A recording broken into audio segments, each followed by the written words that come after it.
Welcome to Lesson 1 of our Introductory Pattern Making course.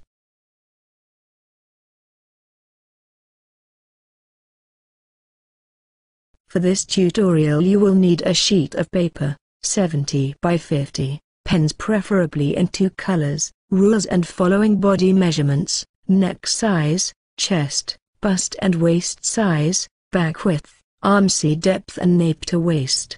For this tutorial and the sake of practicality we used Italian size 38 measurements, based on European sizing standards. The following image is our goal for this tutorial and it represents 1/2 of a bodice pattern. Start by measuring a line of a length that equals 1/2 of bust size plus 5 centimeters of ease. Ease is necessary because the body expands and contracts during activity. From endpoints add 2 perpendicular lines as indicated. From upper left point measure 1/5 of neck size to the right. Mark another point by measuring 1.5 centimeters down from the same starting point. Connect the 2 points by making a curve. This curve represents a portion of your back neckline. From the lower neckline point measure the amount of your nape to waist measurement. Square off from the newly made point to form the waistline. Now we have defined the mid-back line, waistline and mid-front line. Mark your mid-back line. From the upper neckline point measure 10 centimeters to the right and 2.5 centimeters down. Mark the point. Make a line by connecting the 2 points. The line length measurement equals to your shoulder measurement.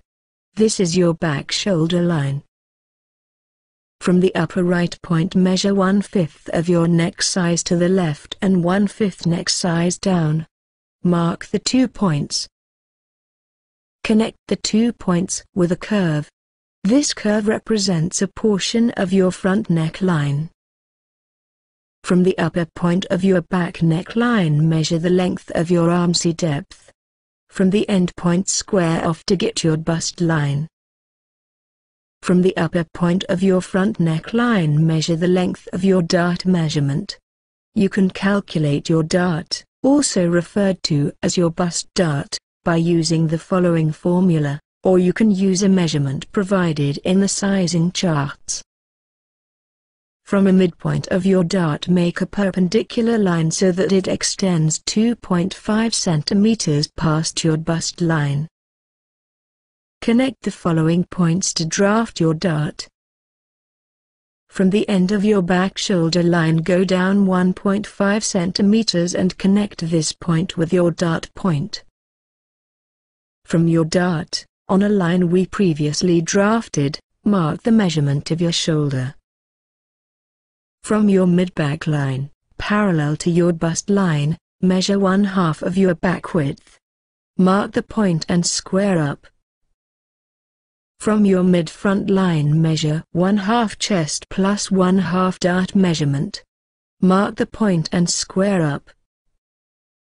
Divide the left line in halves, and the right line in thirds, marking the points as indicated on the diagram. Now, add following points by following the diagram closely. This step is crucial because it defines your armsy or your armhole. First, mark the center point of your horizontal segment. From the left corner point extend 2.5 centimeters at 45-degree angle and mark the end point. From the right corner point extend by 2 centimeters and mark the end point. Connect the following points, as indicated by the diagram, by using your curved edge ruler.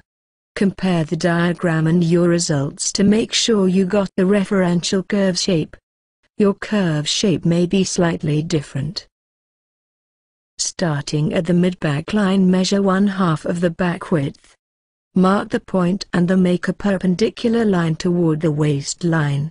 Do the same from the middle armsy point and the dart tip point. Calculate the following formula, as indicated on the diagram. The formula calculates the difference between your bust line and your waistline. The difference is then divided equally, to form the front, the side and the back waist dart. Our differential length of 4.7 centimeters is divided equally at the points as marked on the diagram. Draft your darts by connecting the dart points as marked on the diagram. This is our final pattern. One half of the bodice. These are our mid-back and mid-front lines, indicated by red, back dart, indicated by blue, side dart, indicated by green, and our bust darts, indicated by orange. If we were to sew this pattern together, we would get the following shape, with corresponding darts or seams. Thank you for watching. This was Lesson 1. Subscribe to stay tuned for more.